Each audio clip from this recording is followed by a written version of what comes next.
Boa noite, queridos irmãos. Estamos iniciando mais um programa Eclésia. E é com muita alegria que nós hoje queremos chegar na sua casa para levar mais um pouco dessa riqueza que é a Santa Igreja. Como é bom podermos celebrar juntos a cada semana um novo de Deus que vai sempre surgindo em nosso meio através das inspirações do Senhor que vai conduzindo a vida da igreja nas suas diversas necessidades.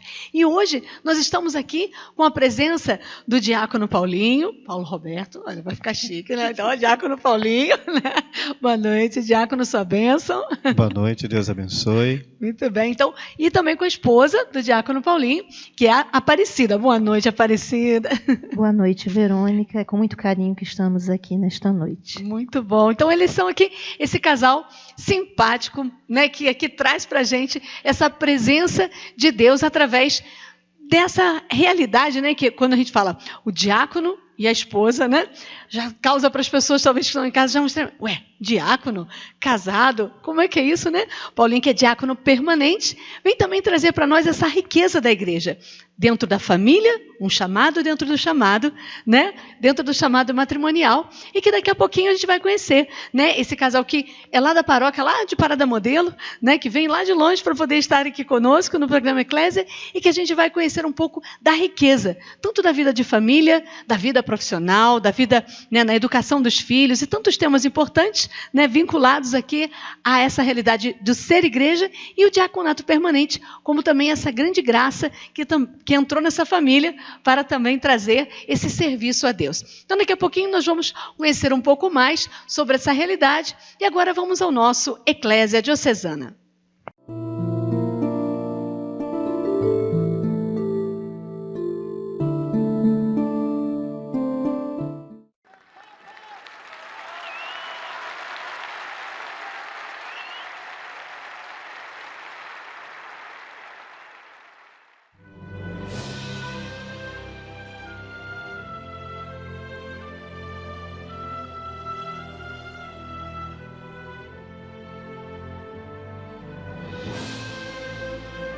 Beatum José Maria Escrivá de Balaguer, Sanctum esse Decenium,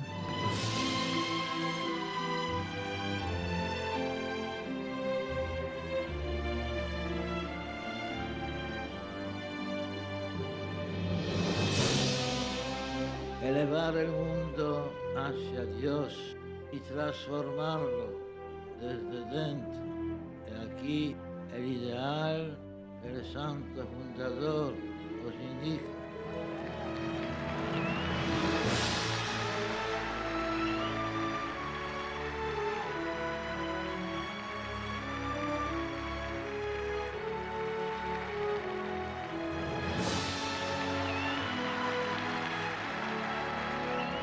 Mi oficio es servir al Señor y por el servicio del Señor servir a todas las almas sin distinción, hablando a las almas de Dios y solo de Dios.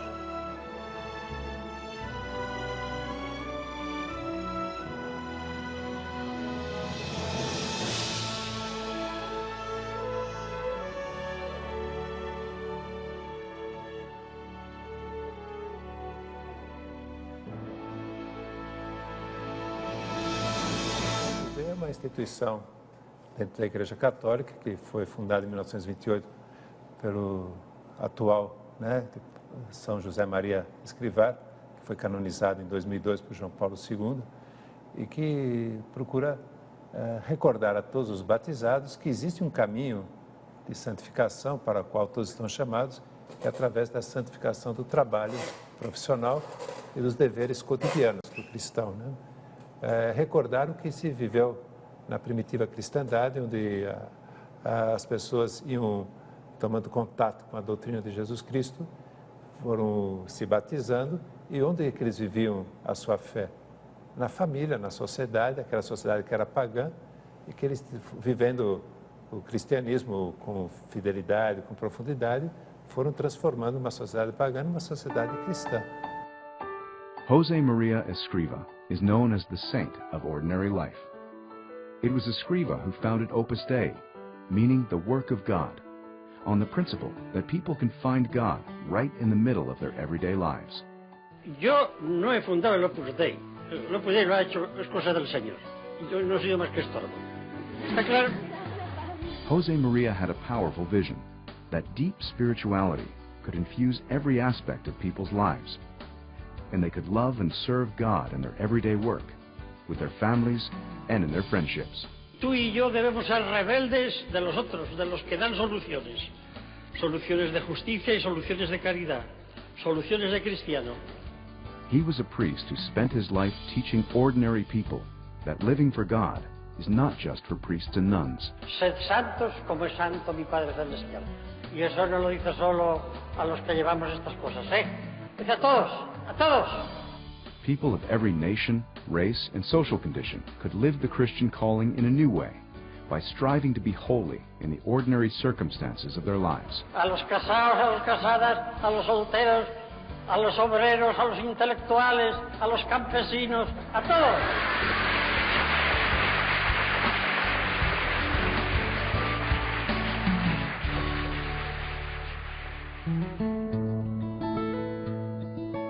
Jose Maria Escriva's openness to the will of God began at an early age.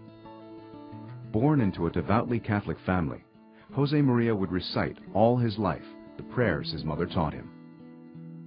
He suffered many hardships as a child. His 3 younger sisters died.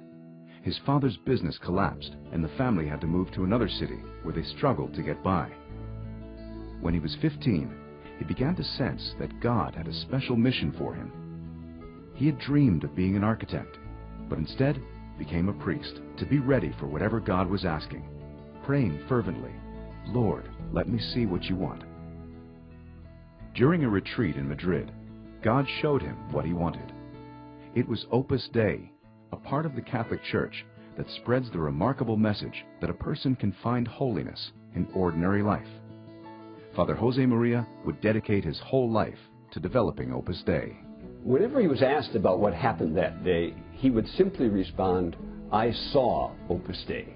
But I think it's clear that from that very moment, he understood that ordinary Christians were called to holiness in their work and in the middle of the world, and that he was called to start an organization that would spread that message. The circumstances could not have been more challenging. Escriva was a poor, unknown priest, no financial resources, helpers or patrons. 1930s Spain was boiling with anti-clericalism. Priests were under attack. Churches and convents were burned. Nevertheless, relying on the power of prayer, he set out on a search for people who could understand his message and dedicate their lives to spreading it. Surrounded by political turmoil, which was often violent, Escriva refused to take sides and taught his followers to understand pluralism and to love and respect freedom. Growth was slow. After 8 years, less than 20 people had joined Opus Dei. Then, war broke out.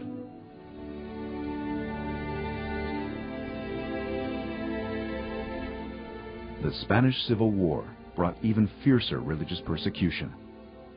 Thousands of priests and nuns were murdered. Father Jose Maria was forced to abandon his clerical dress and to go into hiding in Madrid, moving from place to place to avoid capture and death.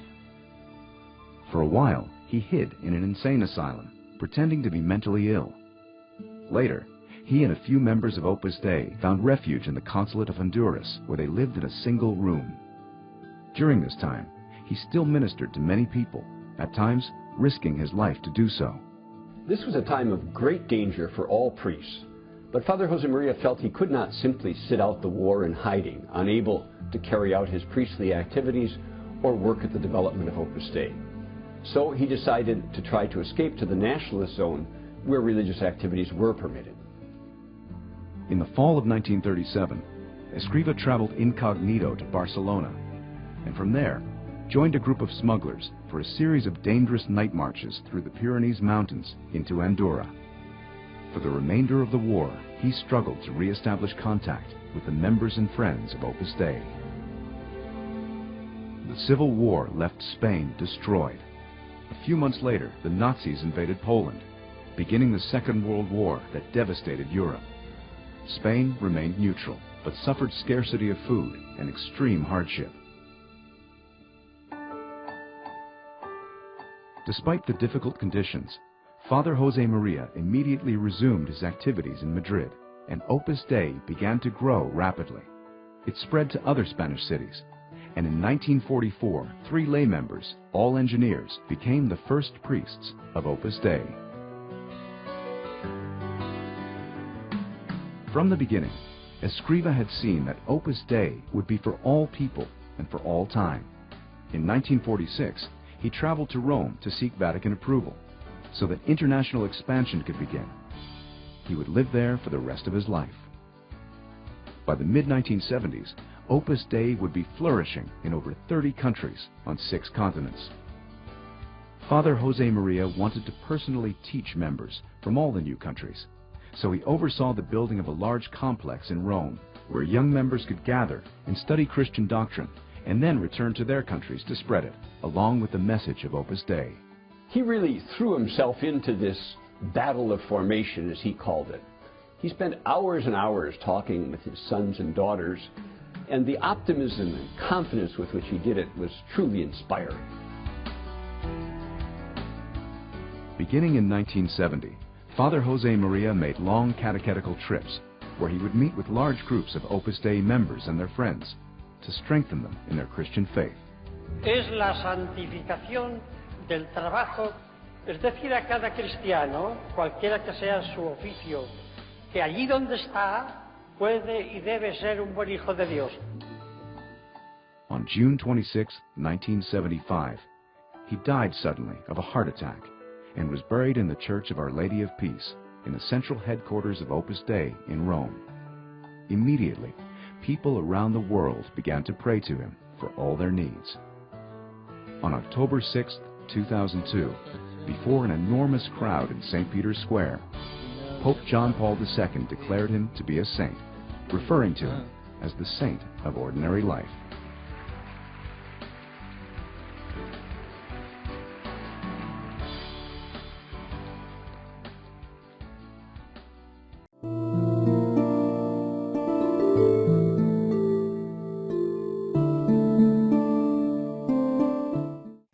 Muito bem, então voltamos aqui para a nossa entrevista da noite. Nós que hoje vamos estar tratando de 2 temas que perpassam a vida desse casal tão bonito que está aqui, né, que com 25 anos de casados, trazem aqui toda a riqueza de o que Deus foi fazendo ao longo da sua história. O diácono Paulinho e a Aparecida, que vem lá da paróquia de Parada Modelo para falar para nós sobre essa realidade, né, de família, do diaconato, desse serviço a Deus através das vidas, né, de vocês, entregue através desses sacramentos, né? Então, queria assim, vou começar pelo diácono, né? Então, diácono, queria que você falasse um pouco para nós sobre essa realidade, primeiro da vida de família, né? Como começou aí a sua caminhada, né, até chegar aí a Aparecida, né? Conta para a gente um pouquinho essa trajetória. Então, Verônica, novamente boa noite a você também que nos assiste. A nossa caminhada na igreja foi muito simples, como Deus é simples, né? Eu, como adolescente, não era uma pessoa de vivência da igreja, de estar na igreja, né? Mas era um jovem que estudava, estava em casa, ajudava minha mãe, juntamente com meu irmão, mas Deus sempre prepara algo muito melhor na nossa vida. Foi aos 16 anos que eu aí conheci a Aparecida, e ela foi quem teve essa graça de me apresentar a Jesus Cristo, de me levar para a igreja. E depois que nós nos conhecemos, né, fomos participar de grupo de oração, grupo de jovens, naquela época, grupo Nova Geração, né, já ano de 86, por aí, 80 e pouco, que aí começamos a nossa caminhada na igreja. Então, depois que começamos no grupo de jovens, que era muito intenso, era um trabalho muito bonito, um trabalho de caridade, um trabalho de encontro aos irmãos, que motivava muito nossa juventude, aí começamos a vivenciar um namoro, noivamos, e depois de 3 anos de namoro e noivado, né, nos casamos aos 19 anos de idade. Maravilha. 2 crianças. Maravilha. Mas certos daquilo que nós queríamos para nossas vidas, né? Construímos nossa casa. E aí, começando depois do casamento, veio também, como a participação da igreja, veio o encontro de casais. E depois disso, a cada passo, a gente se entregava mais ao trabalho de igreja. Então, a nossa vida matrimonial dentro da igreja sempre foi muito intensa. Sim. E diante disso, né, Aparecida, vamos lá falar um pouquinho também, né? Para você, como é que foi essa experiência, né? Porque, como ele dizia, né, você que o levou ao encontro do Senhor, né? Como é que foi essa experiência já de igreja, de estar começando, levando essa pessoa? Porque hoje as pessoas falam um pouco disso, né? Ah, vou namorar alguém da igreja, porque aí tá tudo certo, então vou, né, não sei, eu prefiro já começar já com alguém da igreja. Como é que foi essa experiência de encontrar alguém que não era da igreja e que depois, né, tem esse caminho? Pois é, eu sou nascida e criada dentro da igreja. Graças a Deus, a minha mãe sempre colocou todos os seus 5 filhos, nessa vivência de igreja. E quando eu conheci o Paulo, foi muito interessante, porque eu me apaixonei logo, assim, de cara por ele, né? Eu não sei o que aconteceu, mas o amor já chegou logo no primeiro encontro. Sim. E foi muito bom, muito gratificante apresentar para ele o Deus que eu já conhecia, o Deus que eu já amava. Então, assim, apresentei para ele e, na verdade, ele se apaixonou. Hoje eu costumo dizer que o amor que ele tem por Deus, se assim eu posso dizer, é muito maior que o meu. Então, assim, nós começamos a fazer essa participação no grupo jovem, que tinha essa vivência realmente de teatro, de visitar os outros jovens. E lembro que quando nós marcamos nosso casamento, nosso querido e amado Monsenhor Ildeu, quando olhou para o batistério dele e falou assim: meu amado, você precisa se batizar novamente. Né? Porque até nisso, Deus foi colocando, porque ele foi batizado na igreja brasileira. Então teve que fazer a preparação de novo para o batismo. Então as pessoas que conviviam comigo começaram a conviver com ele. Os meus amigos, os meus parentes começaram a fazer parte da família dele também. E hoje, assim, eu tenho a agradecer o presente que Deus me apresentou lá atrás, há quase 29 anos, quando nós nos conhecemos. Eu tenho uma amiga, Vilma, que era namorada do irmão dele na época, e foi ela quem me apresentou para ele. E nós nos conhecemos realmente numa festinha. E ali foi o nosso primeiro encontro, e até hoje nos encontramos todos os dias. Maravilha, né? Bom, desse encontro, então, que já começou há quase 29 anos atrás, né? Então, 25 anos de casados, né? Que completaram esse ano, né? Num dia muito importante, né? Dia da conversão de São Paulo, né? 25 de janeiro, não é isso? Então, assim, desse matrimônio abençoado por Deus, surgem, então, 2 frutos, não é isso?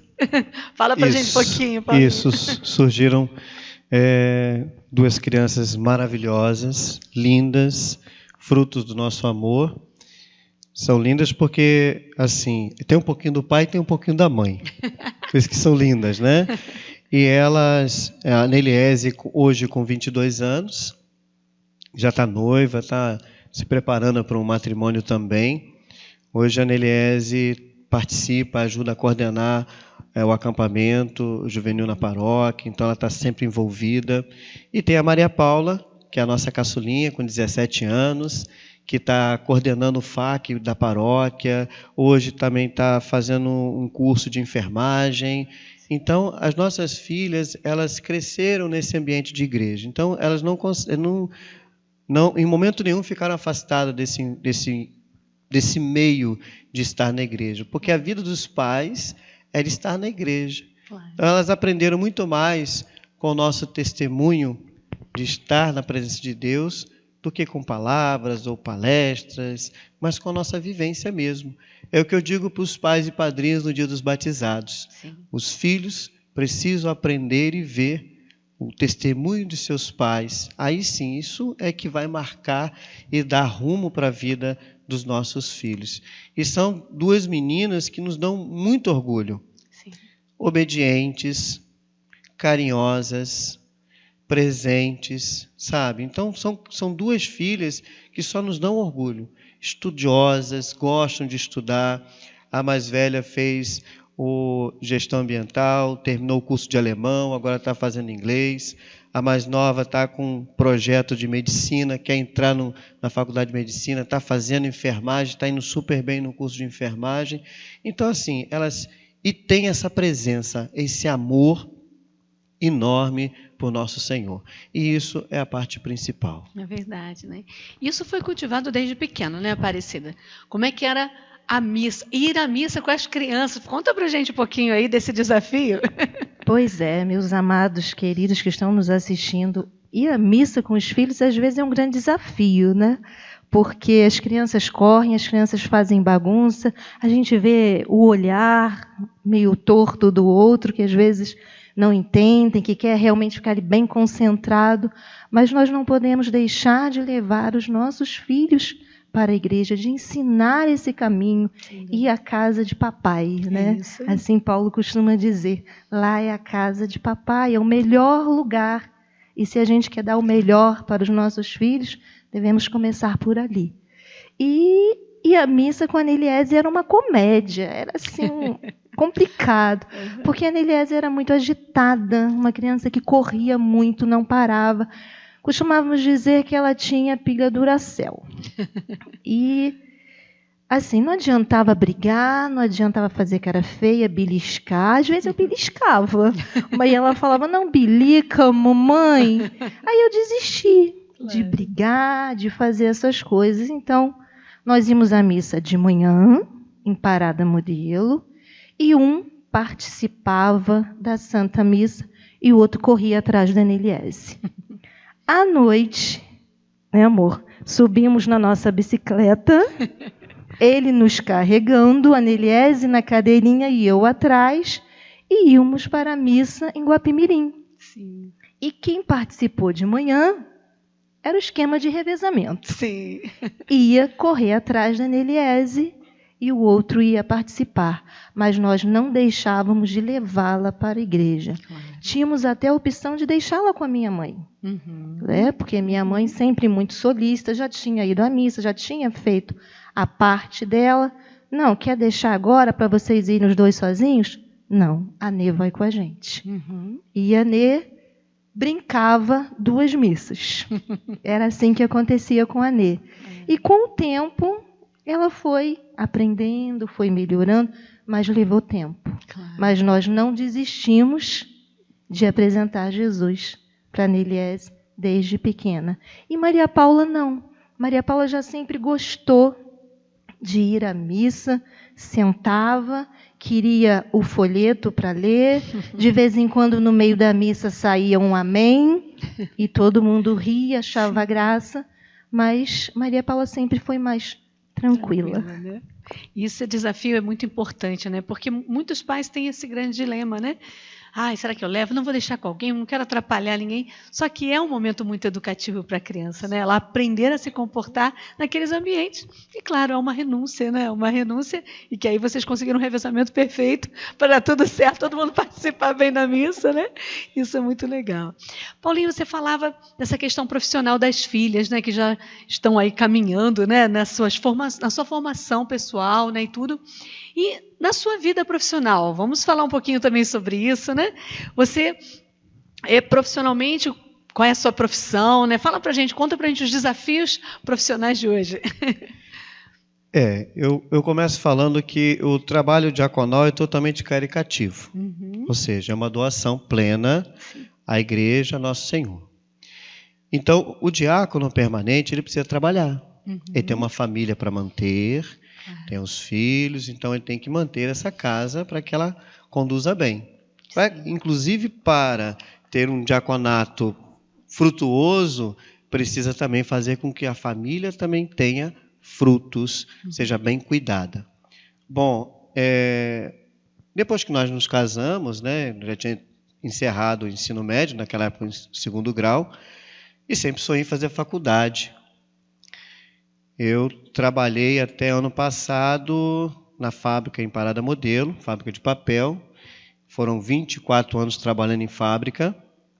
E a minha formação é química, né? Eu tive a oportunidade dentro da fábrica depois de estudar como técnico em química, terminou o curso técnico, fui fazer no nível superior. Depois que eu fiz no nível superior, além de trabalhar na fábrica, eu consegui uma matrícula no Estado. Então, trabalhava durante o dia e dava aula durante a noite. Então, essa era a vida do Paulinho, né? E dia de sábado, de domingo, onde que o Paulinho estava? Com a Aparecida na igreja, sempre ali, e às vezes na comunidade, aqui, acolá. Mas a vida da gente, eu digo para as pessoas que é cheia de altos e baixos, sempre tem uma surpresa. E quando foi em maio do ano passado, devido a essa situação difícil do nosso Brasil, eu perdi o meu emprego na fábrica. Então, lógico, tive que colocar alguma coisa no lugar. E aí, quando foi esse ano, nós iniciamos numa escola particular, agora dando aula de matemática, né? Já acostumado há alguns anos a dar aula de química e física, agora teve que me reinventar para dar aula de matemática, mas para crianças. Né? Para 6º e 7º ano. E tem sido algo desafiador e tem sido bom. Eu estou aprendendo, porque eu tinha um projeto de dar aula em faculdade, projeto totalmente diferente, Deus me apresenta as crianças. Então, vamos começar pelas crianças. Então, tem sido bom esse desafio. A escola que me acolheu com muito carinho. São 2 irmãs lá, nossas também da comunidade, e que tem sido muito bom. Eu falava para elas assim, né, para as diretoras, olha, eu não sei como que vai ser um grande desafio. Eu espero que dê certo. E já são aí já alguns meses e está dando certo. Que ótimo. Né? E além de estar dando aula de manhã, dando aula à noite, hoje também a gente está fazendo um trabalho com um pré-vestibular social, ou seja, além disso tem esse tempinho extra que a gente arruma. Eu costumo dizer que quando a gente não tem o que fazer, a gente arruma o que fazer. Então, dentro do lado profissional, o Paulinho é isso aí, é o professor, é aquele que teve há muitos anos na indústria. Hoje, com a graça de Nosso Senhor e por intercessão de Santa Rita de Cássia, nós abrimos uma empresa de consultoria para implementação de normas de qualidade, normas de segurança, normas de meio ambiente nas indústrias. Então, estão começando. Sim. É um projeto de Deus que Deus colocou isso na nossa mão por intercessão de Santa Rita. Tanto que o nome da empresa é SRPA. Santa Rita, Paulo e Aneliese, que é junto com a minha filha, que fez gestão ambiental. Então, é mais um projeto de Deus na nossa vida aí. Sim, que coisa boa, né? E para você, o que é o seu grande empreendimento, Aparecida, profissionalmente? Pois é, eu já estou há alguns anos fora da área profissional. Eu sou professora, dei aula há alguns anos, e quando a Maria Paula nasceu, eu saí do trabalho.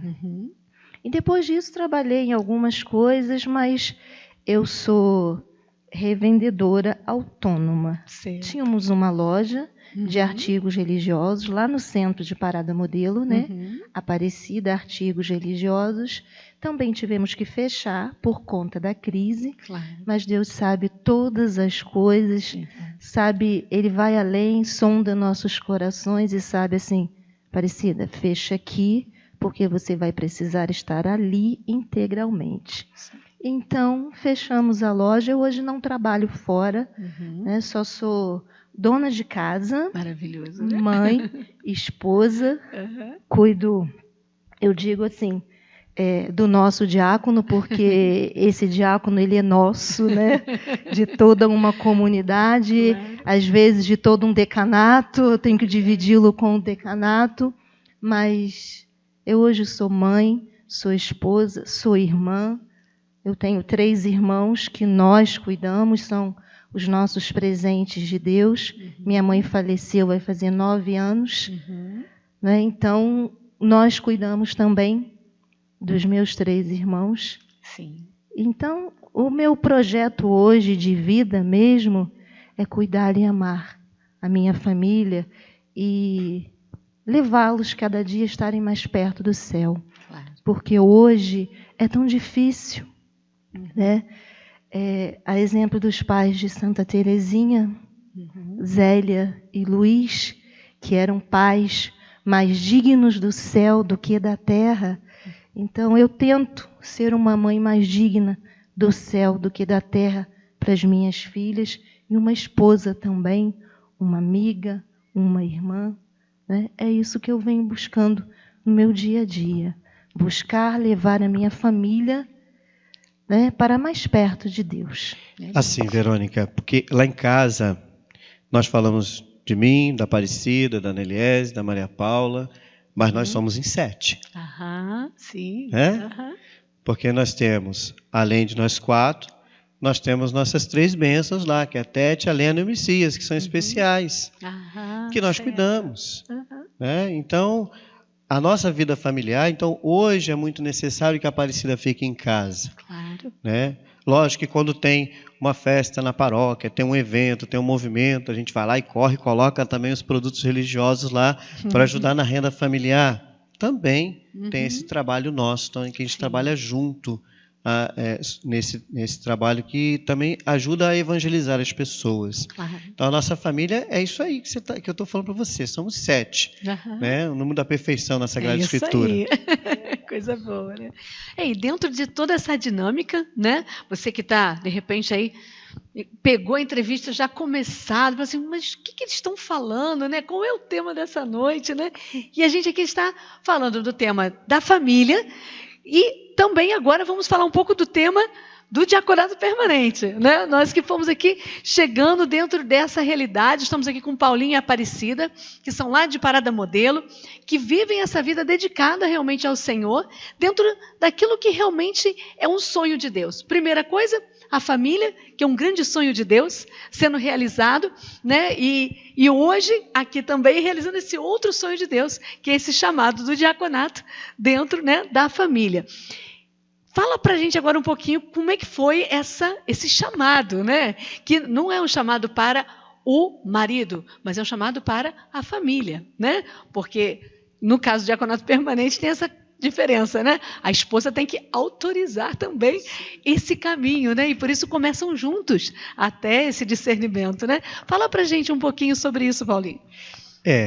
A esposa, e dependendo da idade dos filhos, os filhos também têm que ter a sua participação de decisão. Ótimo. Né? Porque a realidade do diaconato permanente, ela não pode dividir a família. Sim. Né? Há um momento em que o filho pode chegar e falar assim, a igreja roubou o meu pai. Ou a esposa falar assim, a igreja roubou o meu marido, hoje eu não tenho mais meu marido em casa, meu pai em casa. Bom, mas nós vamos chegar nessa parte lá. Deixa eu voltar um pouquinho naquilo que nós já falamos, né? Quando a Aparecida me apresentou Nosso Senhor, e aí a nossa vida foi crescendo, eu sentia no meu coração, porque às vezes as pessoas perguntam, como é que foi o seu processo de conversão? Como é que você se converteu? Aí um fala, foi assim, foi nesse dia, foi nessa hora. Eu vejo que o Senhor me converte a cada dia. O Senhor me surpreende a cada dia, e a cada dia eu sou mais apaixonado por Ele. E nesse processo de Deus na minha vida, né, eu fui vendo as coisas na igreja, os serviços na igreja, como encontro de casais, como no Cursilho, e fomos nos envolvendo. Veio a realidade do Ministério Extraordinário, da Sagrada Comunhão. Também, Monsenhor Deus, naquela época, nos chamou para participar, em 1997. Me lembro como se fosse hoje, né, a nossa investidura pelas mãos de Dom Vaz, lá no Poço Bento. E depois dessa investidura, nós trabalhamos em comunidade, levando Nosso Senhor para os doentes, ajudando aqui e acolá. Um belo dia, numa fábrica onde eu trabalhei, que eu estava com um problema, eu tive que chamar o representante de uma empresa, e quem me apareceu lá foi um diácono permanente. Isso lá no ano de 2005. por aí, mais ou menos. Foi lá o diácono Rui de Sena, que era um diácono permanente da Arquidiocese do Rio de Janeiro. E é interessante quando duas pessoas da igreja se encontram, mesmo não se conhecendo, daqui a pouco o assunto de igreja aparece. E foi assim comigo, com ele, eu me apresentando depois como ministro, ele como diácono. Eu falei, como que é isso? Como é que é ser diácono permanente? Ele foi me explicando. E ali naquele momento, naquela reunião, naquele encontro com ele, nasceu a curiosidade. Senhor, eu quero te servir assim. Eu quero me doar um pouco mais, que eu acho que eu faço pouco ainda por ti. Então, um belo dia, eu conversando com o meu pároco, né, o Monsenhor Ideu, que já está na eternidade intercedendo por nós, eu falei para ele, tenho um desejo no meu coração de estudar para ser diácono permanente. Eu sinto essa vontade de ajudar mais a igreja, fazer um pouco mais do que faço. Então, na época era Dom Vaz, e fomos rezando. Aí veio Dom Filipe Santoro, e a gente continuou rezando, e Dom Filipe instituiu a escola diaconal, e quando foi em 2008, iniciamos o propedêutico, os primeiros encontros, e aí a esposa precisa ir junto, porque, como eu dizia, no caso do diácono permanente, a esposa tem que escrever uma carta de próprio punho, autorizando, entendendo, acompanhando também, porque o diácono, o homem, o esposo, o pai que recebe o sacramento, mas a família vive a missão, porque aquela hora que a família gostaria de ter o seu esposo e pai em casa, ele está celebrando o batizado, assistindo o casamento, está fazendo uma palestra, porque aonde a esposa, aonde os filhos podem ir, eles vão, mas às vezes também tem seus compromissos e o diácono tem que ir sozinho. Então, são os outros compromissos que o diaconato vai nos colocando ao longo da nossa vida. Eu, por exemplo, sou provisionado à paróquia de Nossa Senhora Aparecida, mas fiquei alguns meses também ajudando na paróquia de Nossa Senhora Conceição e Raiz da Serra. Então, já eram duas paróquias. Além de estar ajudando essas duas paróquias, toda o processo de evangelização, né? Em Raiz a gente estava nos batizados, nos casamentos, em qualquer outro movimento que necessitasse da presença do diácono, estava lá. E também, desde 2012, nós abraçamos o desafio de ser aquele coordenador, aquela pessoa que ia ajudar a difundir no nosso decanato, São José de Anchieta, a pastoral familiar. Então, hoje, depois de ter implementado na nossa paróquia, nós também ajudamos as outras paróquias do nosso decanato com a pastoral familiar. Então, além de estar na paróquia de Parada Modelo, agora não mais na paróquia de Raiz, que já tem o diácono lá ajudando, mas a gente vai de paróquia em paróquia ajudando as comunidades a implementar, a fomentar, a formar a pastoral familiar, a motivar o trabalho da pastoral familiar. Eu digo que a pastoral familiar tem uma particularidade, porque não é uma pastoral de casal. Aí o pároco chama, as pessoas chamam as pessoas para vir fazer parte da pastoral familiar. Vai chamar casal? Não. Qualquer pessoa que queira trabalhar com família pode estar na pastoral familiar. Um viúvo, um solteiro, a viúva, um jovem, o casal, o de segunda união, enfim, qualquer pessoa que queira trabalhar com família tem o seu espaço aberto dentro da pastoral familiar. E aí também, né, foram 5 anos e meio de formação no seminário. Hoje nós já temos aí 4 anos de vivência do sacramento da ordem.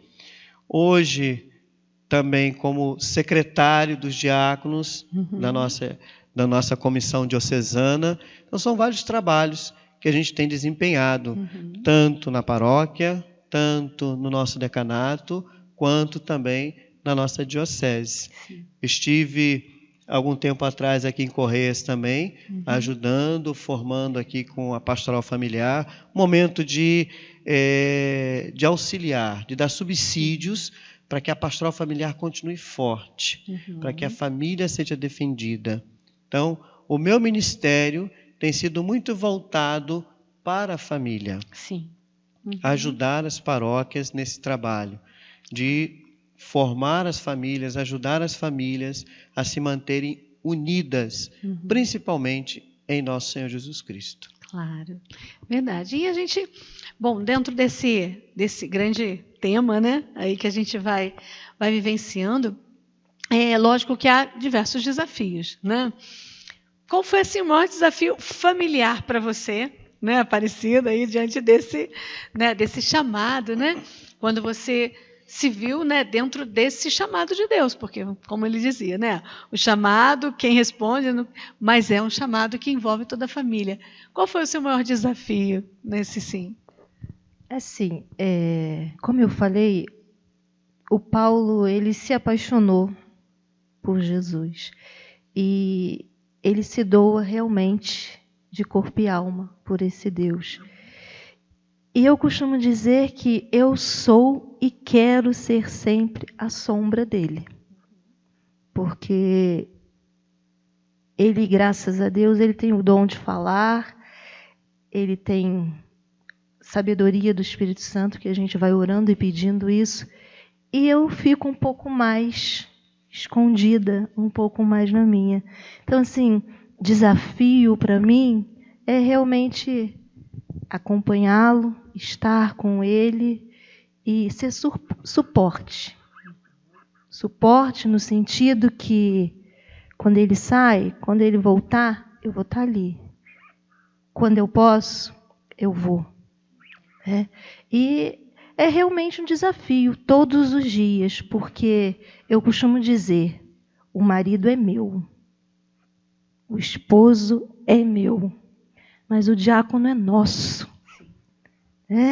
Então é um desafio ter que dividir o diácono com toda uma comunidade. E o Paulo tem esse carisma que as pessoas gostam de estar perto, e eu sou um pouco mais fechada, sou um pouco mais tímida. Então isso para mim é um desafio, estar ao lado dele, permanecer firme com ele todos os dias, intercedendo pela vocação e pelo ministério dele. E diaconato não é status para ninguém. Sim. É serviço. Claro. Antes mesmo de receber a ordenação, ele já sabia disso e eu também sabia. Nós íamos continuar servindo. Sim. Mas de uma forma um pouco mais íntima, claro, a Deus, um pouco mais desafiadora, sim, de se doar um pouco mais, mas não é status para ninguém. Sim. É serviço. Perfeito. E muitas vezes é o que ele falou. Eu preciso deixá-lo, ir, cumprir com os compromissos dele, ficar com as meninas, ficar só, mas graças a Deus nós entendemos tudo isso, porque é uma bênção, claro, ter um diácono em casa. É uma bênção. Mas uma coisa muito importante que a gente faz lá em casa, né? Eu sou muito obediente. Eu acho que a obediência é algo maravilhoso. Sim. Né?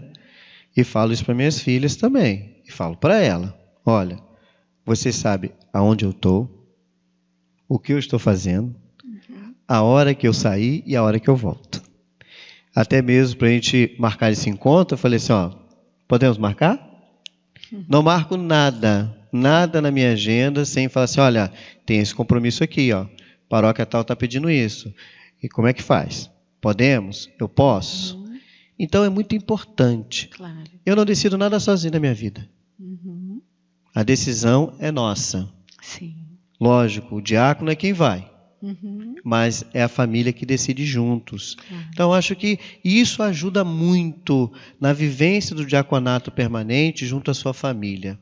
Porque é o que me ajuda a fazer bem a minha missão, é saber que ela está tranquila, ela está bem, ela está feliz. Quando eu chegar em casa, eu vou encontrar também ela bem, feliz.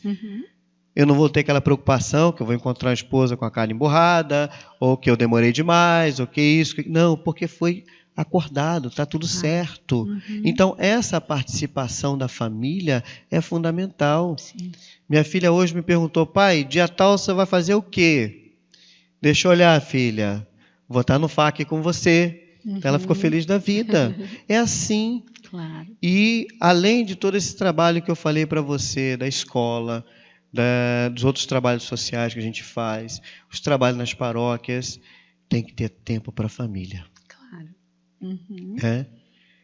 Às vezes as pessoas falam assim, mas você está em tudo quanto é lugar, e essa família? Eu também estou na minha família. Eu não sei como que a gente consegue, não. Deus Mas ajuda, mas dá certo. Até então está dando certo. Sim. Quer dizer, a hora que as minhas filhas precisam de mim, eu estou junto. A hora que ela precisa, eu estou junto. A gente também não deixa de sair juntos. Sim, isso é importante. Claro, com certeza. A gente sai junto como família, a gente sai junto como casal. Sim. A gente passeia, na medida das nossas posses, é claro, mas a gente está sempre se reinventando. Parando um pouquinho em casa para assistir um filme com as crianças, conversar um pouco, porque não adianta também eu tratar das famílias de fora e esquecer da família de dentro. Claro, né? Primeiro eu tenho que cuidar dentro de casa. Claro. Depois que minha casa estiver cuidada, fortalecida, eu tenho condições de cuidar das outras. É verdade, né? Bom, a gente vai chegando aqui ao final, né, da nossa entrevista, né? Ainda teríamos com certeza muitas outras coisas, né, para falar, né? Com certeza, porque é um tema que não se esgota, né? Porque é muito belo, né, esse serviço a Deus, né, a igreja e tudo isso, né?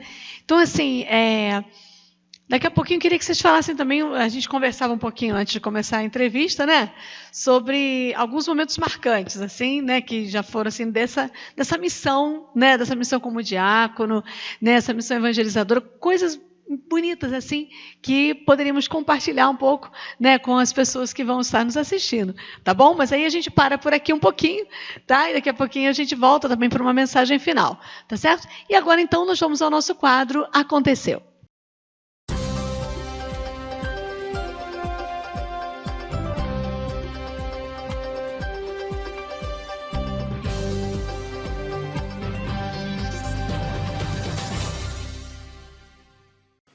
L'Eucaristia non è un sacramento per me,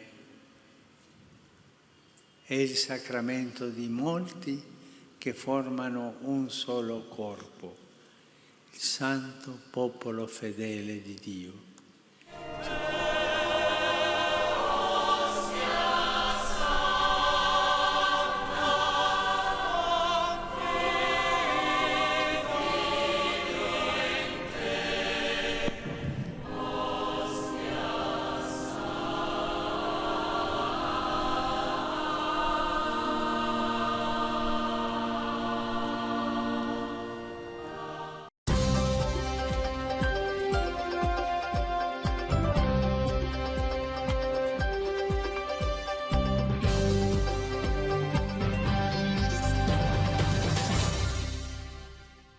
Questa presenza solidale del Figlio di Dio è dappertutto, nelle città e nelle campagne, nel nord e nel sud del mondo, nei paesi di tradizione cristiana e in quelli di prima evangelizzazione. E nell'Eucaristia Egli offre se stesso come forza spirituale per aiutarci a mettere in pratica il suo comandamento. Amarci come Lui ci ha amato, costruendo comunità accoglienti e aperte alla necessità di tutti, specialmente delle persone più fragili, povere e bisognose.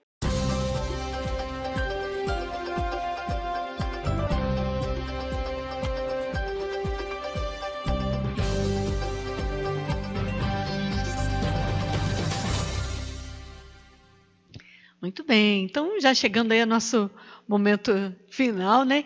Então eu queria assim que deixassem, né, vocês deixassem uma mensagem final, mas também um testemunho assim de algo marcante, né, do ministério, do exercício do ministério como diácono, né? Paulinho, podia falar para a gente assim um exemplo assim? Sim, claro. Antes de falar desse evento que foi muito marcante, dizer para você, telespectador, que o diácono é aquele que anuncia Jesus Cristo na sua palavra, o diácono é aquele que serve o povo de Deus, mas também o diácono é aquele ministro da bênção. Então, sempre que você estiver perto de um diácono, seja transitório ou permanente, peça a bênção. Porque é a bênção de Deus que vem até você.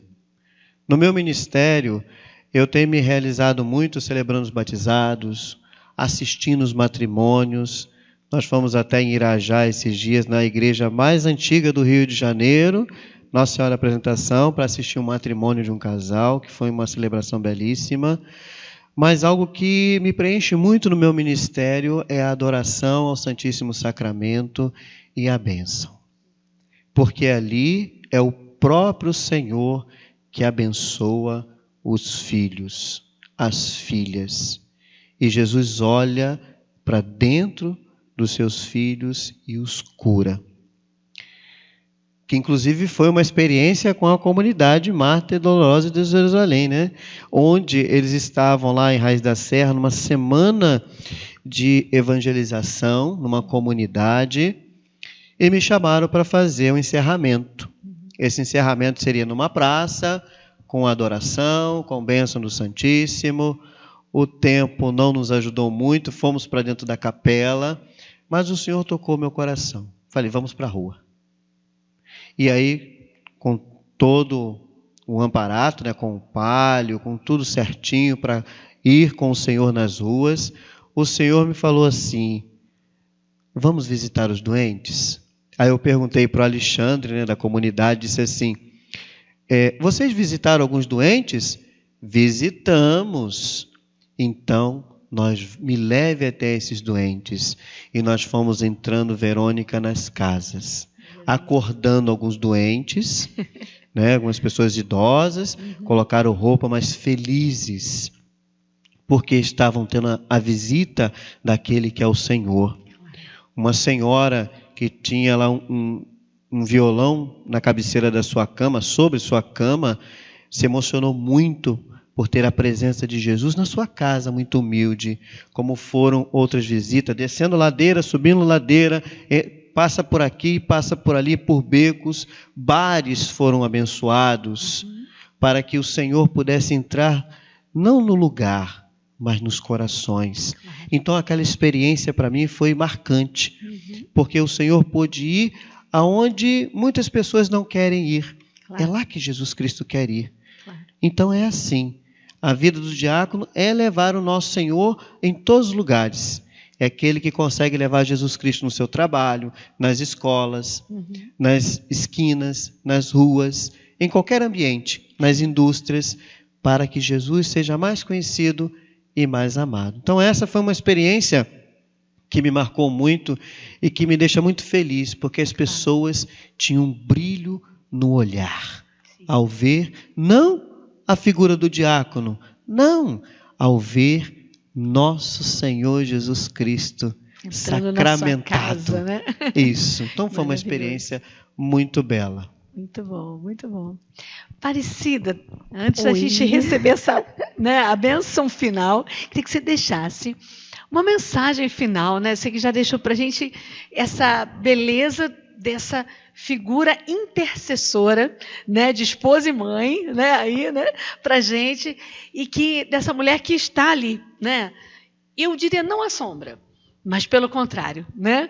Como esse grande apoio, realmente ali mediando a graça de Deus, né? Ali como Maria junto ao diácono ali pedindo essa graça de Deus que suporte, né, o ministério dele.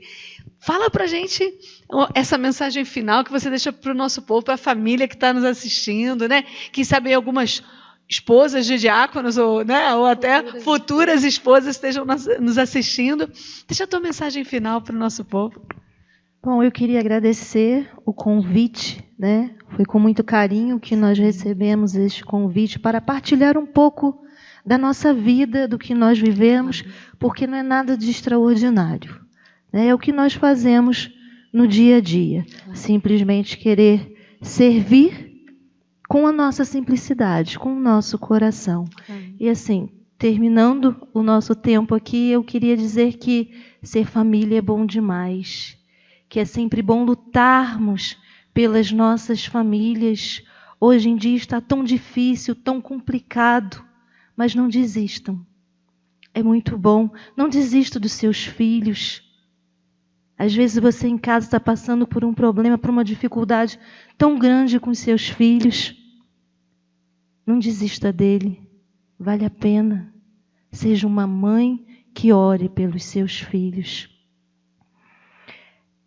Família é tudo de melhor que Deus deu para nós. E precisamos sempre mais orarmos para que as famílias estejam de pé.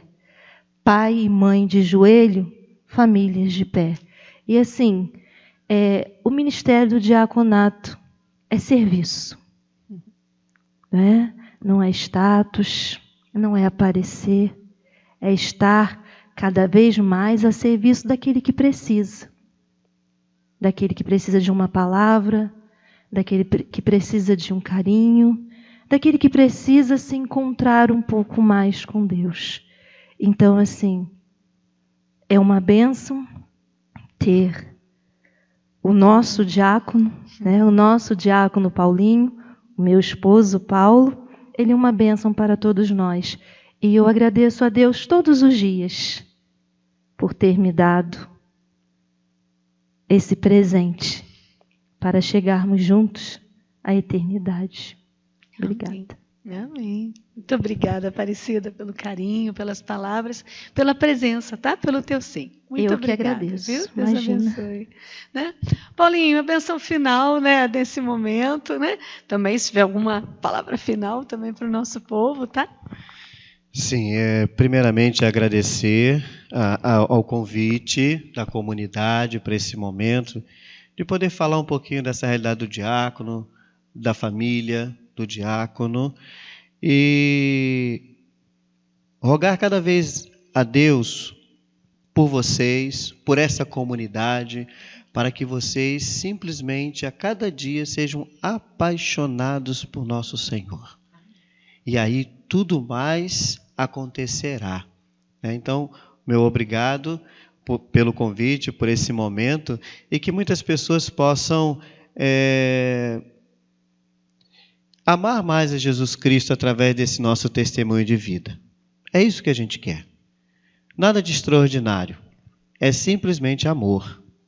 É isso que acontece na nossa vida. E é isso que Jesus Cristo faz com cada um de nós. Nos ama. É isso que Ele faz. Então, que você, meu irmão, minha irmã, que está assistindo esse vídeo, essa entrevista, pense nisso. O quanto que você ama nosso Senhor. Será que você ama o bastante? Se não, mude. Ame um pouco mais, para que esse amor de Deus possa ser pleno na sua vida. O amor dele por você é incomensurável, é imenso, não tem fim. Mas é o seu por ele que tem que aumentar, que tem que ser melhor, tem que ser mais pleno. Então que você pense nisso, naquilo que você tem feito, na sua vida, na sua família, no seu trabalho, que seja você uma mulher honrada, um homem honrado, um jovem honrado, onde vejam em você Jesus Cristo. Porque não se engane, é dele que nós viemos e é para ele que nós voltaremos, segundo as nossas obras. Como eu disse, o diácono também é ministro da bênção. Então é o momento que eu dou essa bênção a vocês, a bênção de Deus, para que vocês fortaleçam a vida de fé, fortaleçam a caminhada de vocês perante nosso Senhor. Amem Jesus Cristo, se apaixone a cada dia por Ele, para que a vida de vocês seja um testemunhar nosso Senhor. O Senhor esteja convosco. Ele está no meio de nós. Ó Deus de amor, de bondade e infinita misericórdia, eu quero vos pedir por cada um desses filhos e filhas que estão nos assistindo, que estejam passando por alguma dificuldade, Senhor, seja de relacionamento, seja espiritual, seja material, que a Tua bênção, Senhor, os alcance, que o Teu amor os abrace, para que cada vez mais se fortaleçam na fé. E por intercessão de Maria Santíssima, nossa Mãe, e São José, desça sobre vós e permaneça para sempre a bênção do Deus que é rico em misericórdia, Pai, Filho e Espírito Santo. Amém. Muito obrigada, diácono. Obrigada mais uma vez. Muito obrigada a você que está nos assistindo. Que Deus abençoe a sua semana e que a gente possa estar juntos na próxima segunda-feira, se Deus quiser. Até lá.